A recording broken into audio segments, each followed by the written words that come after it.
All right, so thank you everyone for joining us this afternoon, evening, morning, whatever it is for you. We're really excited to put on this webinar for everyone today, looking at volunteer experiences and then how those volunteer experiences translate into graduate education or furthering education. Any other points? Okay, all right, so we'll get started. Okay, so just an overview of today's agenda. We'll start off with some GMS APSF staff introductions, then move into an explanation of service deferment and the graduate process. Then we'll introduce our panelists, take some questions, and then there will, of course, be time for you to ask questions as well. Okay, so we'll introduce our APSF GMS staff so you guys can put some faces to names. I know we email you and have a lot of digital communication. So. Good morning, good afternoon, good evening. My name is Helen Boudreau and I'm the Director of GMS APSF. I'm Melissa May. I'm a Program Manager here at GMS APSF. Hi, everybody. I'm Ariane Martin. I'm also Program Manager with GMS APSF. Welcome. And Lane Lacuna is our Program Assistant. He's currently at NCORE with all the other GMS scholars there.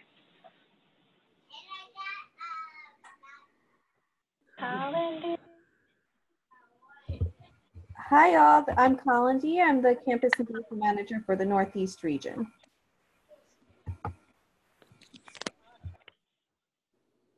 Okay, so first, just an overview of service deferment. A lot of GMS scholars don't always know that service deferment is an option for you. The purpose of it is to accommodate time required to fulfill a religious or tribal or military service obligation or a nationally sponsored civilian service. So that's the category that we'll be focusing on today. You can use this deferment for up to 2 years. And accommodations can be made for certain timelines. So for example, if you have a Peace Corps placement and it doesn't leave for another 5 months and that will extend past the 2 years, we can still accommodate that as part of service deferment. And then in order to request service deferment, when the renewal process comes around in June, you'll request deferment, and then at that point you'll have to provide a letter of support from your service organization, just something that shows us that you are going to take part in that service for that year, as well as an official transcript. And then overall, this year does not impact your 1 year of discretionary deferment. So you can take this part for extra transitional deferment time.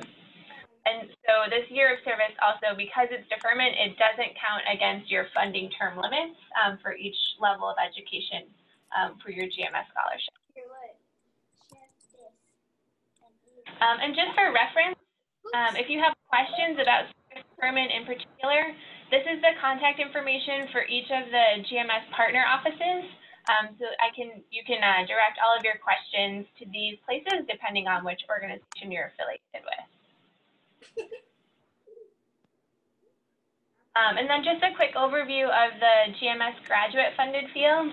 So as you're perhaps pursuing a service placement, that after you finish the service placement and you want to go on to your graduate school application, these are the 7 fields that you are able to pursue. So education, public health, library science and information science, engineering, math, science, and computer science. And of course, when you're thinking about program, make sure to submit a graduate program inquiry form for every program that you're interested in on your student portal so we can confirm that before you request funding.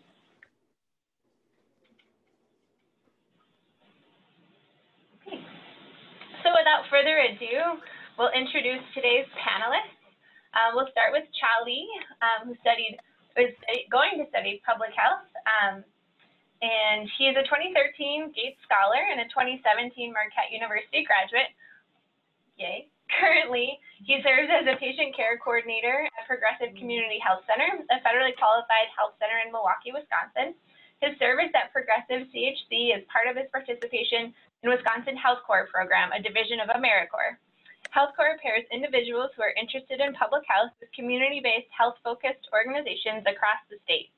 He supports chronic disease management and preventative care efforts by consulting medical needs and encouraging families to arrange wellness visits, mammogram referrals, diabetic, and lead tests. He advances agency's Seal a Smile program, a school-based oral health initiative that provides dental sealants, fluoride treatments, and education to high-risk students in Milwaukee Public Schools. Additionally, CHA assists in coordinating health education programs such as the Stork Cess prenatal care classes, the Reach Out and Read, and Healthy Eating Active Living workshops. Lastly, he represents the clinic at health fairs and community events to spread the word about important preventative health maintenance and provide information regarding access to progressive CHC services. We're excited to have Cha on the call today. Next is Cynthia Seng. Cynthia was Teach for America Corps in rural Louisiana from 2011 to 2013. During her 2 years in the Corps, she lived in a small town of 2,000 people, taught social studies to every 5th, 6th, and 7th grader in St. Helena Parish, and once caught beads from Cyndi Lauper during Mardi Gras. After a stint as a school manager for the Delta Institute in Mississippi, she moved back to the West Coast and transitioned into the charter school world as an English teacher in Portland, Oregon.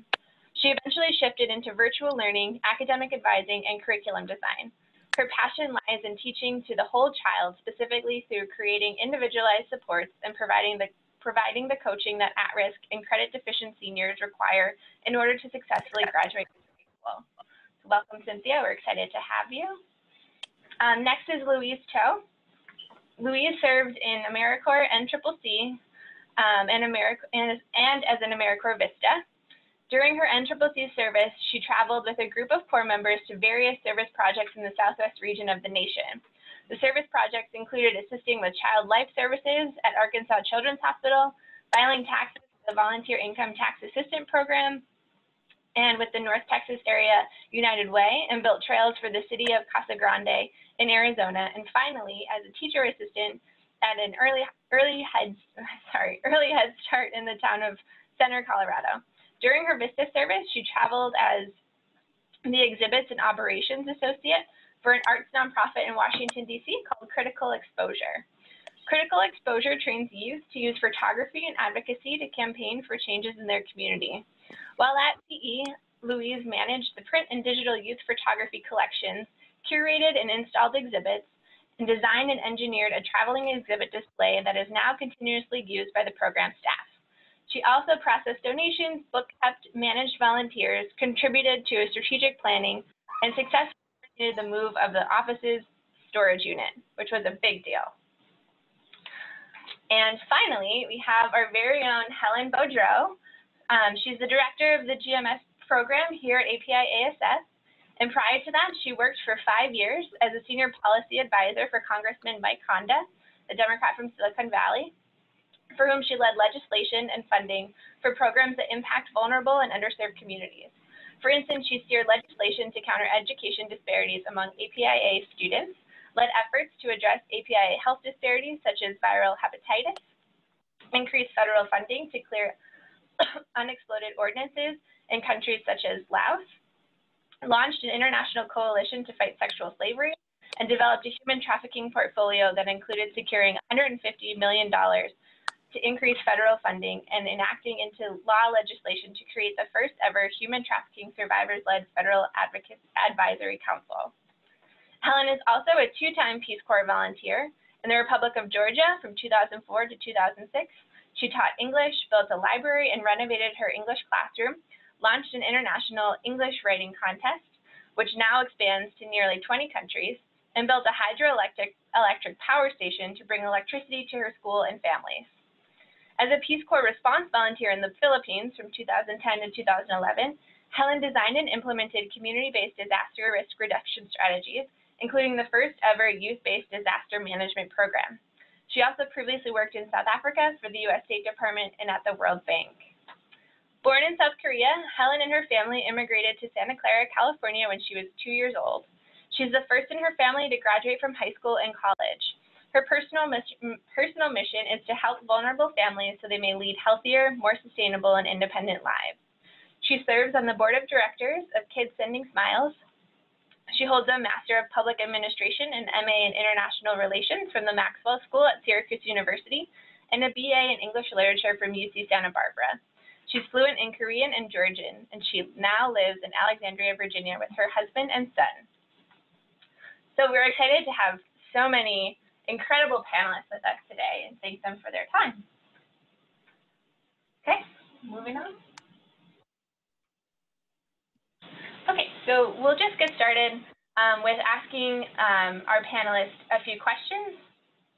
So we'll just jump in. So during your service, what was your title and some of your responsibilities? I know we kind of went through a few of those in the introduction, but if there was anything extra, if you want to jump in and add some of that.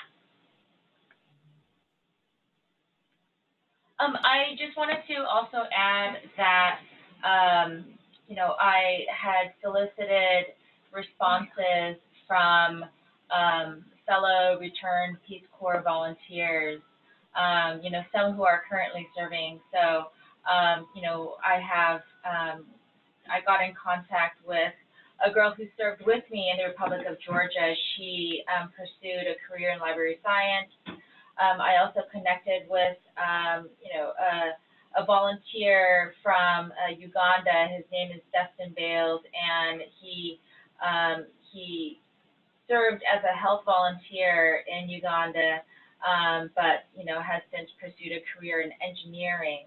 I also connected with a current volunteer in Fiji.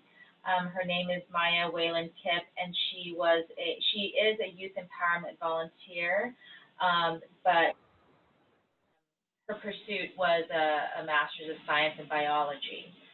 So, and Erin also, Erin DeWitt Miller, she's a girl who I served with in the Republic of Georgia. She was an English teacher, like myself.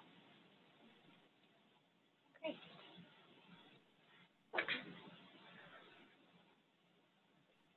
I guess, may I jump in? Of course, please do. I guess something maybe that I want to talk about that kind of is along the same lines of maybe like why I took on the service years and chose to take on deferment. You know, I think for Gates scholars, there's always like, there's stories that come into it. And I think when Helen was doing a prep talk with us, she was talking about being able to bring in the context to why we did this service. And, you know, of course it is to serve and to get experiences in doing volunteerism, but I think also it intersects with our experiences in life. I think when I first did NCCC, I like had just gone to college and I was feeling really, really lost on the East Coast because I had never been anywhere. And my first time being there was like it was really like shocking to be in like a predominantly white college that was very small in Western Massachusetts, which was so different and so cold.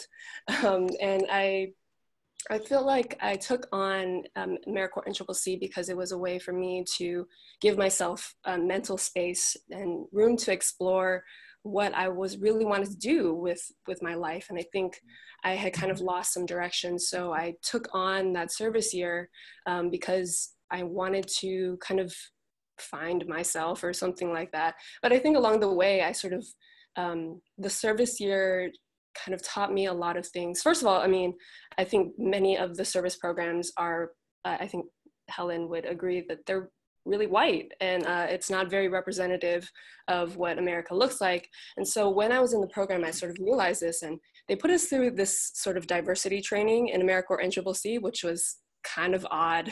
It was, didn't exactly have the foundations of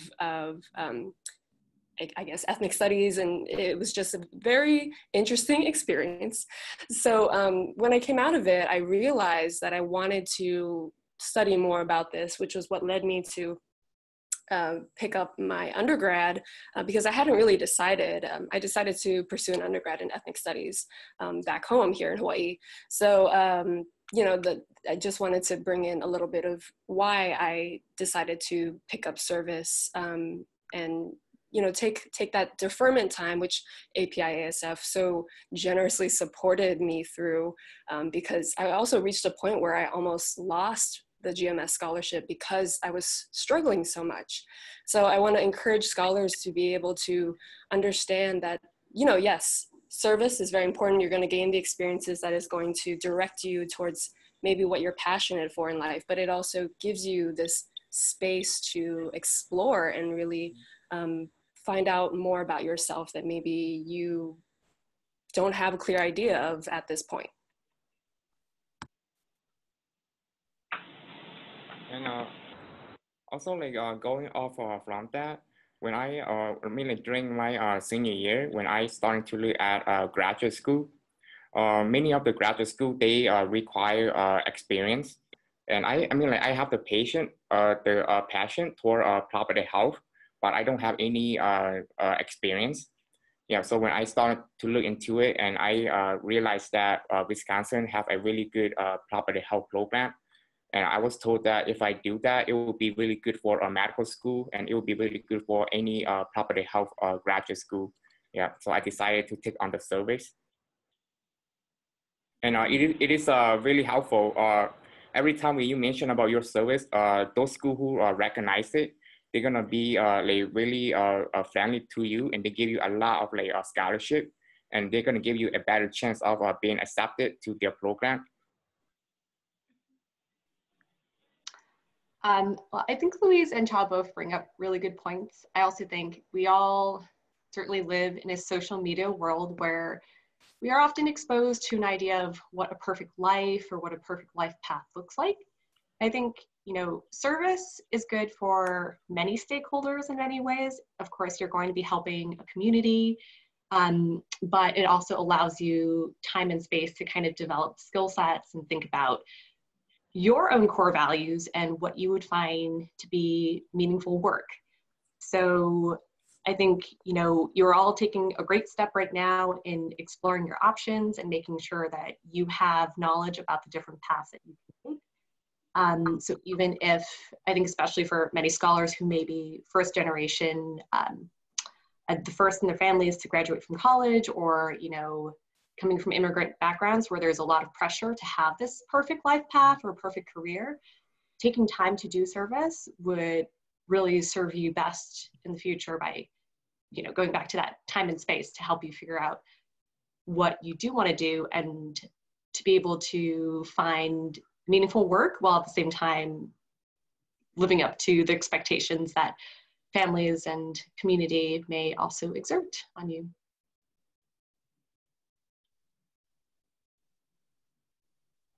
Yeah, so very true on all of the points that were made, and service for me,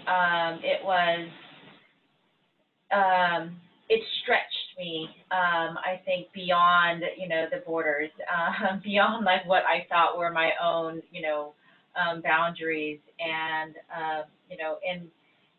in reading about some of what the other Peace Corps volunteers have done in some of their roles and responsibilities, I think, something that I think what we all had in common was at the end of the service, we each walked away with the knowledge that we gave more than, we had taken more than we had given.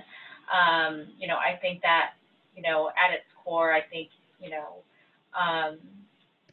that was the experience that I got from Peace Corps. I just also wanted to share a little bit. So the volunteer who did Connect Engineering was, he was working with World Vision on manual drilling and local low-cost pump fabrication. He also worked on a secondary project, which was working with the local government to determine the source of corrosion in a number of hand pumps in the region. Also wanted to share that the volunteer who's currently serving in Fiji, she's the youth empowerment volunteer, but She's also, it's a crossover between youth development and health education. Her primary project is a health wellness, as a health wellness and sustainability teacher in a private primary school. She works on everything from mental health, gender equality, and deforestation.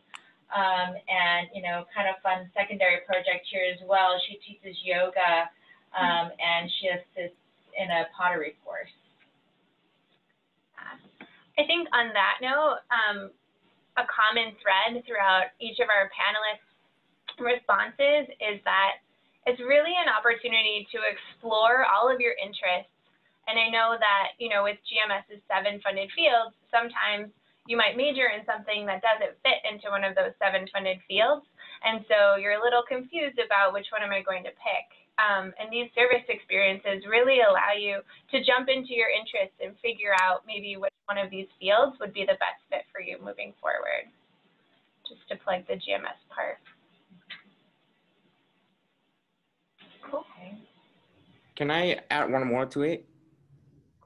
Yeah, so I graduate with a degree in international affairs, concentrated in Asian study. It has nothing to do with property health. I have no experience.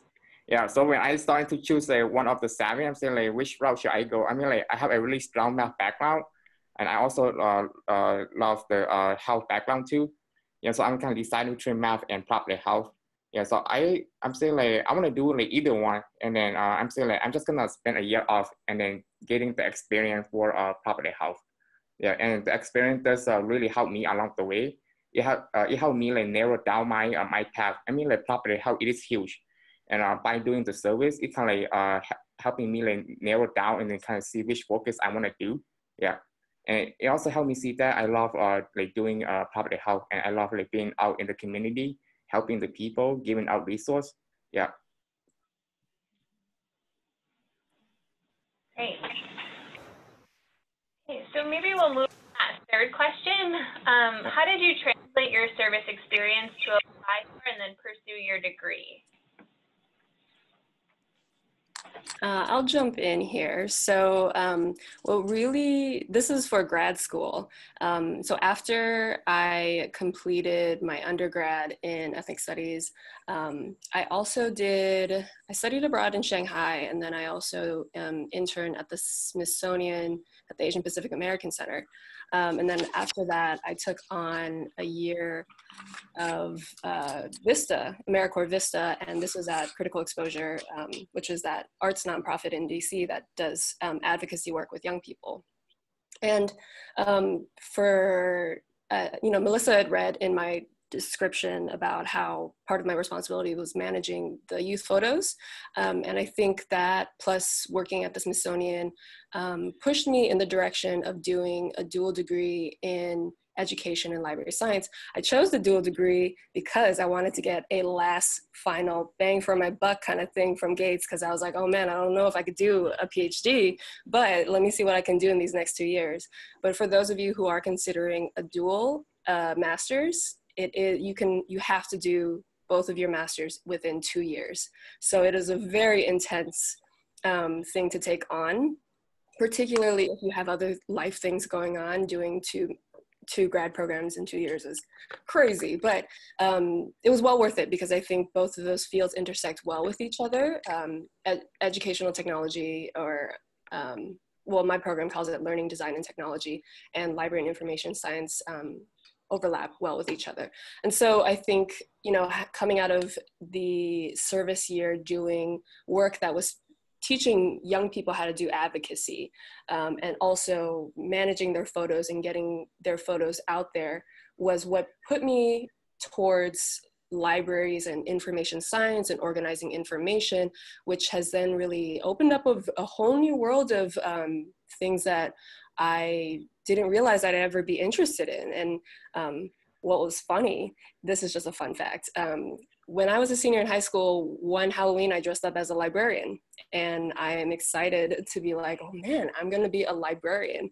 So it was nice to, learn that there was something within the 7 funded fields that really inspired me. And, I didn't coming from ethnic studies and like more like of an art background, I didn't know how the graduate funded areas would be something that I could pursue further.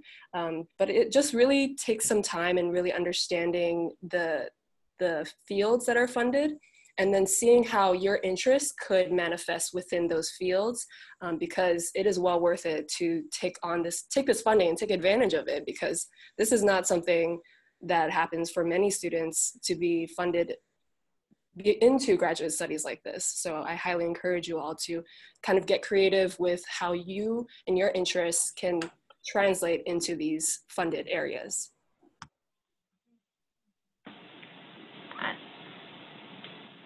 And just a point of clarification, if you do a dual master's, both of the fields that you study need to be a GMS 7 funded field. Just to yes. I just wanted to share, this is from my friend Erin, the one who was an English teacher, and she pursued a career in library science. She said, without the Peace Corps experience, I doubt I would have become a librarian. She lived in Manabi, Georgia. She saw firsthand that having access to reliable, current information is necessary for healthy societies. Superstitions, unhealthy cultural traditions such as wife kidnapping, in addition to poor education, medical care, these things are all perpetuated when people don't have access to information. This made me decide to become a librarian. A primary focus of libraries is providing access to information. She realized that she took information for granted, and before Peace Corps, she had never even considered library science, and she's now in pursuit of a PhD in this field. Yeah. And I think along those lines, I think when people go into service, people who are interested in service are interested in, the social justice aspect of it, and, breaking barriers and helping things get accessible. And I don't think I never thought of it when I was younger about how access to information and getting this knowledge that is so easily accessible to us here in like the world where the internet is easily accessible. It's not the same across the world. And so, I found that in library and information science and the way that it intersects with education, there's a lot of social justice in this world also. And, I think really any field that you choose, you can find that sort of social justice aspect and fight for the things that need to be fought for in order to improve the field. For those of you who are interested in that angle.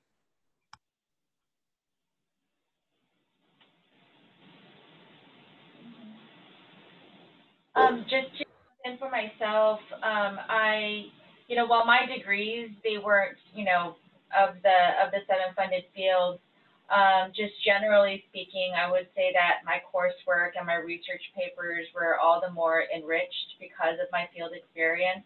I was able to draw upon those experience, that, you wouldn't be able to find in any of your required readings. And because of my Peace Corps experience, I also got support. I got a fellowship from my grad program as well, so very beneficial. Okay. All right. Cynthia. Oh. Okay. So for me, I come from a really strong international background.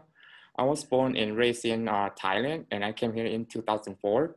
And during my undergrad, I also traveled throughout Asia. And based on my abroad experience, I see almost everywhere the same health issue kind of happening all around it.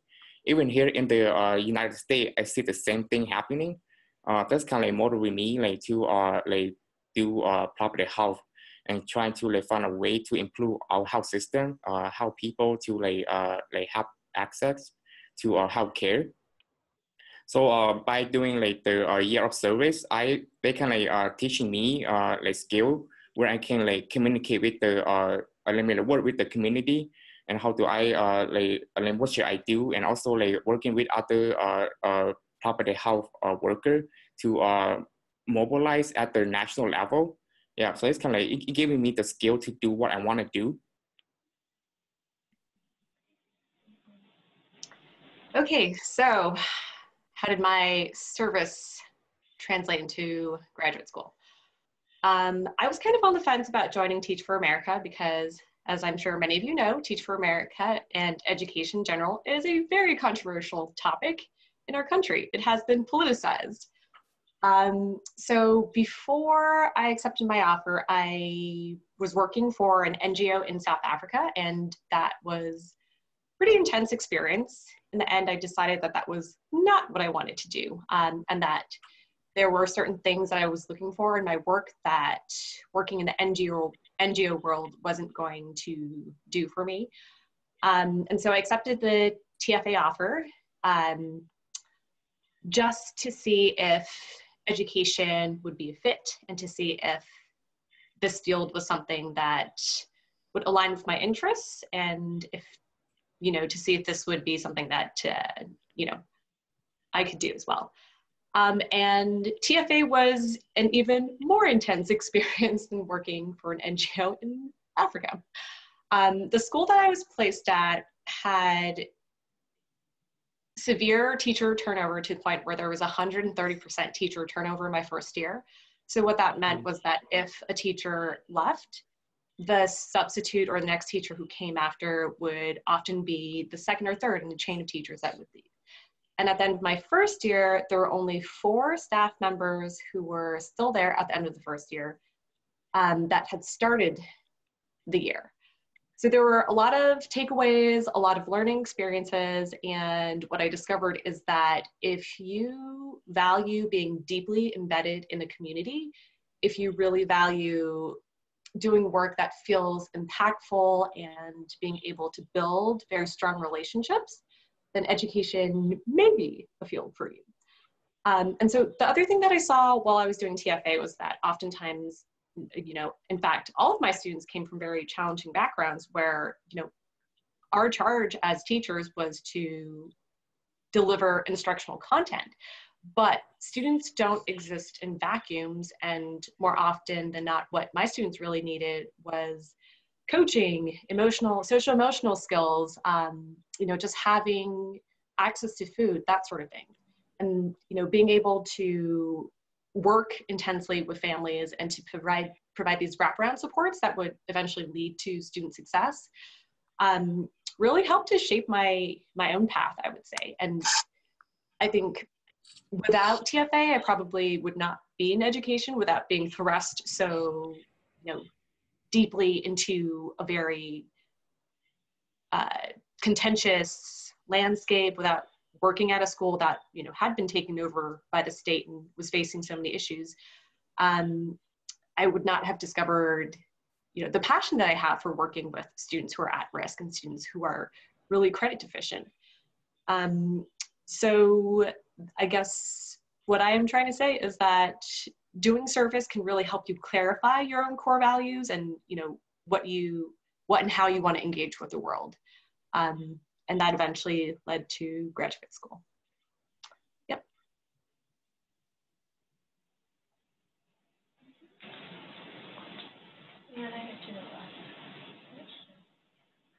All right, I think we're going to move to that last question. What's your current job? How did you apply your service experience to your current job? So kind of past grad school into your current position.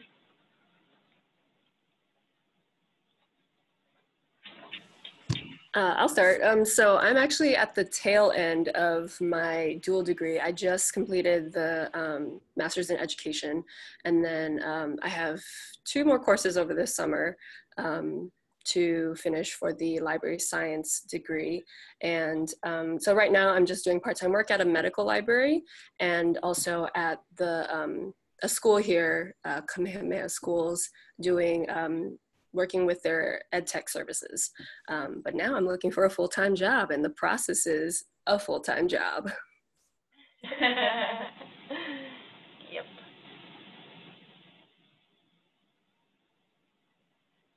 I will jump in with, so Erin, who did Republic of Georgia, she's currently the head of media library at the University of North Texas. She oversees the library's collection development of both streaming and physical items and serves as subject librarian to the UNT Media Arts faculty.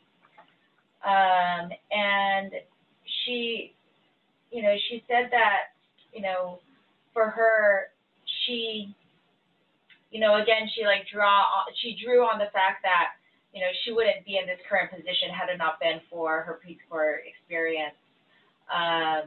But she just wanted to add that, she job that is ultimately focused on making the world a better place, even on a bad day at work. I know that what I'm working toward is important, especially now when so much information is false or manipulative. We need the libraries. Dustin from Uganda, he said he currently works for a USAID implementing partner as an engineering project manager, basically a federal contractor who focuses entirely on USAID contracts. USAID does little work directly themselves. They put out requests for proposals, and firms prepare proposals to be awarded contracts and grants to implement the work. I should have spelled out USAID as U.S. Agency for International Development.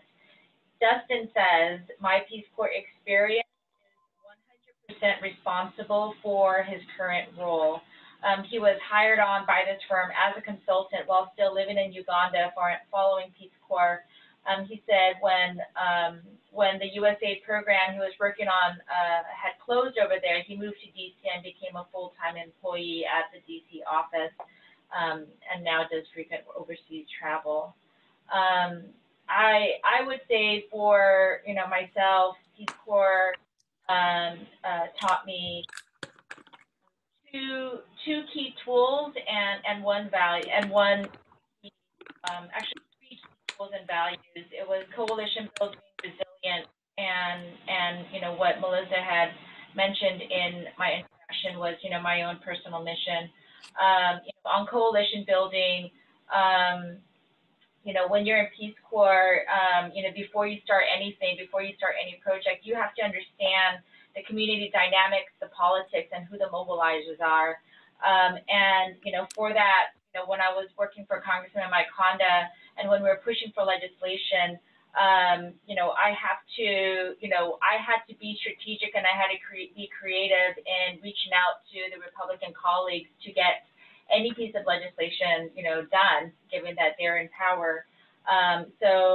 That was how we moved legislation like human trafficking. On the second point is on resilience. So Peace Corps definitely teaches you how to go beyond your comfort zone. Something that the congressman always asked me when working on anything. He said, "What would you do if you were a Peace Corps volunteer?"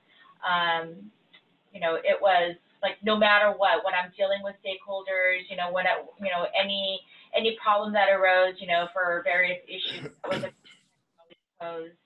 And I would say, the personal mission that, that I developed when I was in Georgia, that's something that I've carried through each of my jobs. It certainly served as my moral compass, even including in this current job.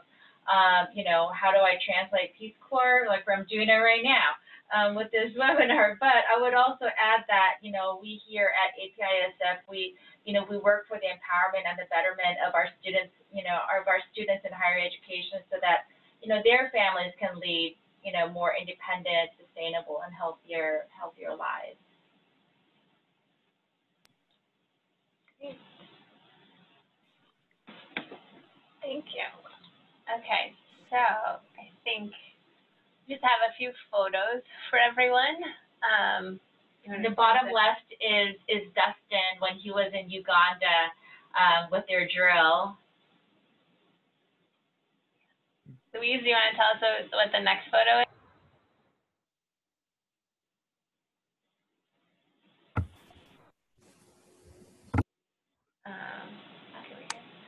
Louise, do you want to explain the next photo?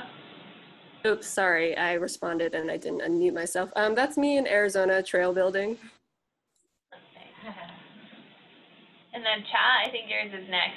Yeah, that's me and my dental team. So we were on the Save a Smile program. So we did the procedure at the school. So we went from like school to put sealant on children to prevent early cavity. Yeah, and just for like I think like 4 months we did over 1,800 sealants. Yeah.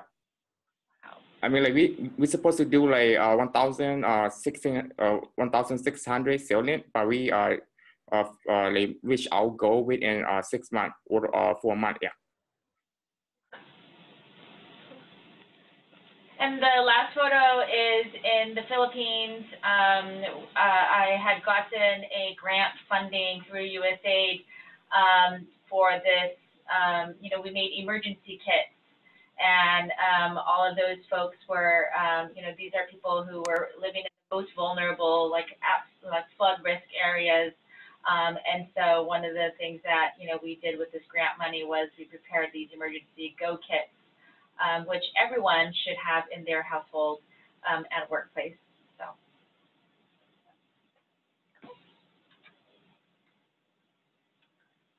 Okay, so now we have a little bit of time for questions from any of the audience members this afternoon. I think you can just say your question. We should be able to hear it.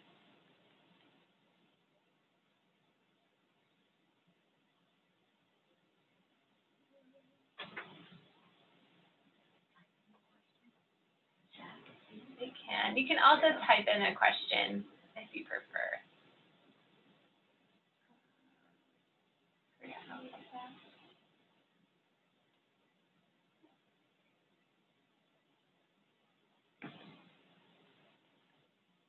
If you're going to ask a question, make sure you unmute your microphone.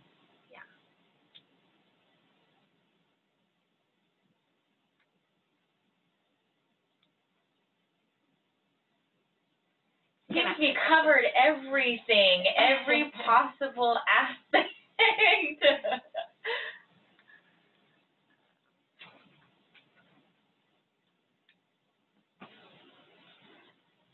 I have a question. I can ask a question. Yeah.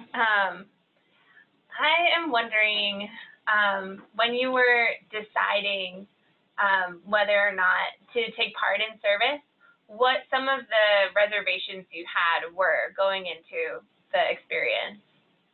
Like, what were some things that you questioned before saying yes? I'll jump into this one. So I'm sure it's no surprise that you don't get paid super awesome. So I think considering how that you're basically, for a year of service, they offer a lot of things. Like I know they have loan forgiveness, they have the Segal Education Award for, at least I know for AmeriCorps. I know Peace Corps also has some benefits coming back and transition funds that they can offer you. But it is kind of like a trade-off. Like you make less money, but you gain this experience, and then they try to support you during that experience, but it is not exactly the most comfortable living. You have to sort of really adapt to the kind of income that they're offering you, which, I think for Gates scholars, I think coming from backgrounds where, we're not the most wealthy people anyway. So I think we are intelligent enough and also innovative and creative enough to be able to live appropriately with that money that they give us. I know when I took on AmeriCorps years, I was kind of surrounded by these people who kind of, it came off as though they lived comfortable lives because they were complaining a lot about how little they were getting paid. And I was just like, yo, shut up. Like, we can do this. This is fine. People live under the poverty line like their whole lives. Deal with it. Figure it out. So, acknowledging that is something that is a trade-off to some extent. Obviously, people who do great work should be paid well so that they can have good living conditions and a good quality of life, but it is something definitely to consider. I also know that and I think Cynthia was talking about this, that it's kind of a struggle. It's very intense. Like, I know there are a decent amount of people who wanted to quit in the middle of their service years, but being able to persevere through that is something that you should also kind of recognize whether you can or cannot do. I've also met some people who've quit their service years, and it was the best decision for them to quit, even though that's not exactly advisable. I don't know how Gates responds to that sort of thing, but you know, it's understanding that it is a very intense experience sometimes, and you know, rising to the challenge is part of it, but also recognizing what is the best decision for you as you go into it, if that makes sense. I joined Teach for America knowing that it was a flawed organization. I did a lot of research. I knew what the charge was, that you know, they would be placing us in the most underserved and lowest performing schools in the nation. But I still wanted to do it because I just thought that in terms of what I wanted to do right out of college, I wanted to do something that was leveling the playing field for, you know, communities of color, and you know, I felt like I had that personal connection. So my biggest concern joining Teach for America was I just didn't feel like there would be enough preparation for me to be a decent teacher, much less be a teacher for students who were several years behind in reading and math. So what Teach for America does is that they do send you to a summer institute, which is like a very intensive, you know, short 5-week session where you cover things like curriculum design, classroom management, partnering with communities, on and on and on, but they make it very, very clear that the onus is on you to develop yourself. So that is fine. But I think that something else to just take into account is if you're interested in teaching and if you want to do Teach for America specifically, states have different teacher certification requirements. So while some core members don't need to do any sort of continuing teacher education or prep while they're in the classroom in the first year, other first-year teachers, on top of contending with being a first-year teacher, which has a pretty steep learning curve, also have to either do a certification program or even, you know, juggle a master's degree while being in the classroom. So just some things to consider. I think being in the field really pushes you to rise. I mean, if you have limited resources and you have a charge and you have, you know, 100 eyes staring at you every day, you have no choice but to really push yourself and to partner with other people and to just make things work. So I think it really just goes back to knowing your options. If you are concerned about what an organization is like or what service will be like, definitely talk with your network, you know, go to information sessions like this. I think you all have our information or email, so feel free to reach out and to clarify any questions or concerns that you have so that you take your next step very well informed about what that will look like. As for me, the biggest concern, it is the living allowance. Every medical member, they receive less than $1,000. So basically, that's kind of like worry me a lot. I mean, you have to find your own housing and everything are on your own. They're just gonna give you the living allowance, and that is not a lot of money. Yeah, so I'm saying like, how can I survive with like less than $1,000? I have to pay for my own housing. I have to buy food. Yeah, and I have to pay for like all the electricity bill, water bill. So I'm saying like, it is not enough. So should I like give up a year of my time like to serve the community? So it's kind of like making me like question myself, like, am I doing the right thing? Do I just want to like waste a year, or do I want to go to graduate school directly? And one other thing is that my parents, after I graduate from Marquette, they expect me like to like start a job and make a lot of money. But I'm saying like that is not where I want to go. Yeah, I still want to continue my education, and I need the experience. Yeah, so the family pressure is kind of like really harsh on me. Yeah, so I don't know if I like doing the right thing or not. Yeah. But after doing it until now, I mean, like, I love the service. I mean, I feel like I make the right choice. I gain a whole like, new network. Yeah, I know a lot, like many people in the property health field in Wisconsin, and it kind of like helping me like narrow my path. Yeah. Yeah, I also, you know, like Louise had mentioned it at the beginning, but I also agree with Cha that, you know, the family pressures, right? Immigrant family, first generation, you know, to go to college, and you know, you have these, you know, the community expectations, the family expectations of, you know, to be a lawyer, to be a doctor, and, you know, but for me, you know, Peace Corps, Peace Corps is my dream for 9 years, 7 of which my parents said, you know, no way. They said, you know, you're going to go off somewhere on the other side of the world and, you know, work for no money. And they also said, you're our eldest, you're our only daughter.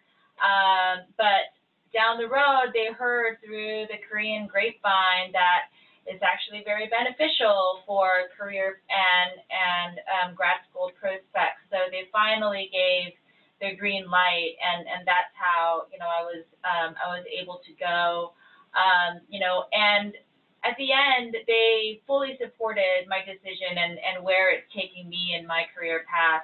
And, you know, but not only that, you know, I would say for me personally, being, you know, following my dream, you know, doing Peace Corps, going abroad, it also gave me a unique insight into their immigrant story.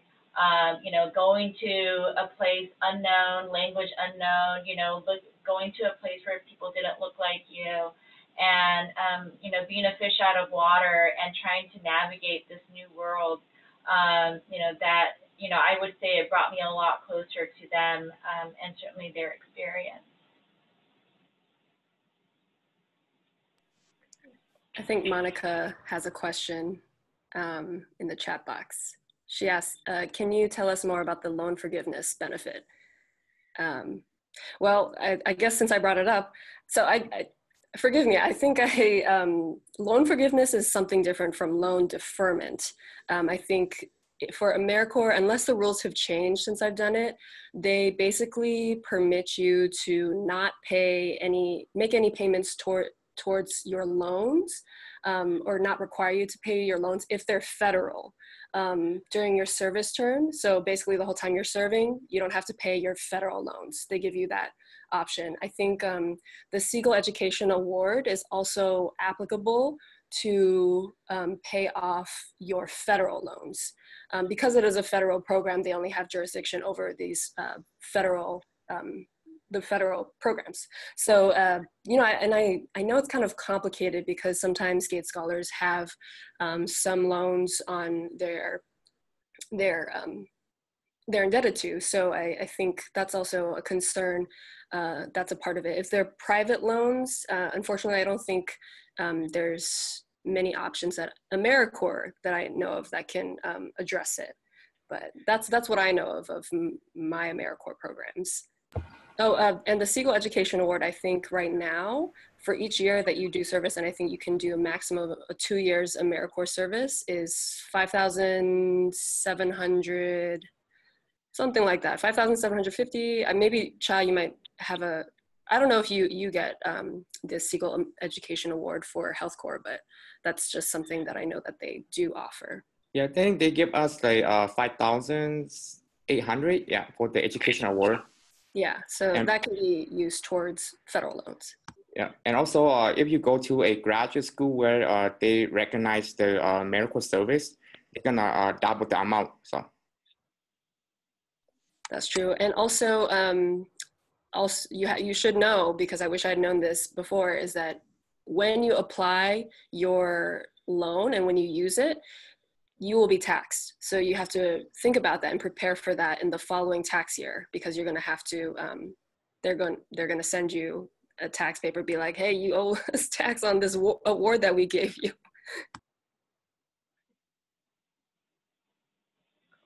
And also some of the loan where like if you work in a low community for 10 years, they're gonna forgive the loan. So many of my friends, they choose to pay the loan during their AmeriCorps service. Yeah, if you choose to pay the loan, you can do it based on income. So like many of my friends, they only pay like $2. Yeah, but if you choose to defer it, that year doesn't count toward the 10 year. But if you choose to pay for it, it will count toward the 10 year. So many of them, they make the choice to pay for it. So every month they only pay like $2. Yeah. I didn't know that. That's cool. Is there one more question? Is it Aislinn? I thought I saw her. Is there any AmeriCorps for Peace Corps? For Peace Corps, it's the same situation. I think it's, loan deferment.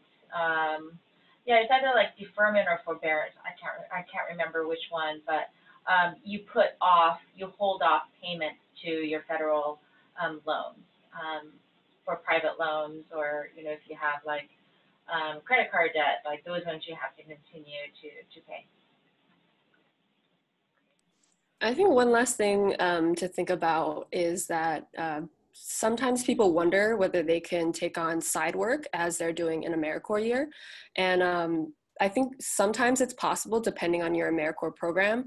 Other times it's not. Like for NCCC, the program does not allow for side work because you're basically in a corps, you could be called at any time. It's not exactly the environment to be able to pick up side work or like shifts or anything like that.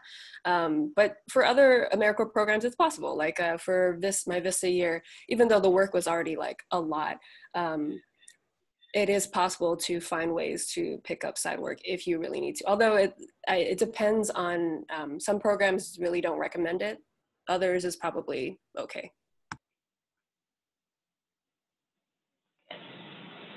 All right. Any other questions from the audience before we move on? Feel free to type them in.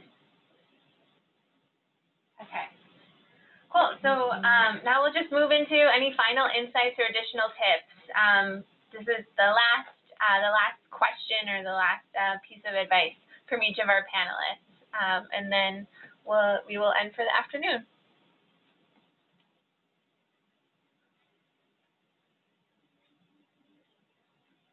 I can jump in here then. So, Erin, the girl I served with, her tidbit is, stay open to new possibilities. I would also say, don't be afraid to go the distance. For me, I wanted to go to a place where, where I didn't look like the people. So that's how I had ended up in the Republic of Georgia. And what Louise had also mentioned at the beginning, I do think that it's so critical for, our different, communities of color to go out into the world. The world really does need to see the tapestry that is America. It's, in our, it is a global community, and, they have to know that, America is not, is not what you see on TV, right? It is as rich and diverse as, as it could be, so.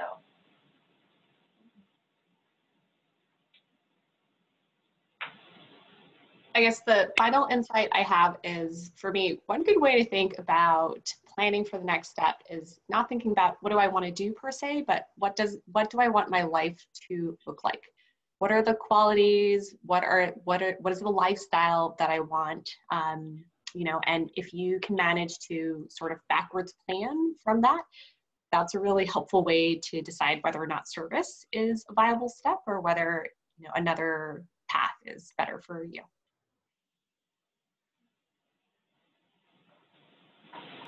And if you are choosing to go to graduate school and you want to do the service, I highly recommend it. First, to know where you go or in graduate school. I mean, like the field that you want to choose. And then after you know that, you can choose a service that will give you the experience for it. Like for me, I want to do public health. So I choose the Wisconsin Health course because that basically for a public health student and medical student. Yeah, so I choose a service that gave me the skill and gave me the network and kind of gave me like everything I needed to prepare for what I want to do in graduate school. Yeah, so like know what you want to do and then choose the service that will give you the experience for it. So. And my last bit is, I think Cynthia and Chao are very deliberate in their planning. I think when I went into my service year, maybe I was not so sure at all. So I think, you know, that's probably okay too. Having a plan is awesome, but it's also okay to want to, as I said, take a service year to figure it out, but also to be actively thinking about these funded areas because man, that's money. That's money right there. You don't want to let it go. And take the year, but actively think about how these fields and what kind of requirements you need to get into those fields could relate or be something that you're interested in. All right. Okay. All right. So thank you so much to each of our panelists today, everyone who was able to jump on the call. We're really, grateful that you all took the time out of your days to share your experiences and your insights. I learned a lot today, so we're hoping that we can take all of the knowledge of today and spread it to the rest of our GMS scholars and then, our further APISF scholar network as well. So we really appreciate your time and everything that you put into today. I just wanted to let everyone know that the links to each of these nationally sponsored service organizations are up here to explore a little bit more about each program if you're interested. And we'll also be sending out the recording of the webinar to our scholar network, so they'll be able to learn as well as your contact information, the panelist contact information, should anyone have additional follow-up questions. Anything else? That's it. All right. Thank you again. Everyone have a great afternoon. Thanks. Bye. Hey guys. Bye. Hi, everyone.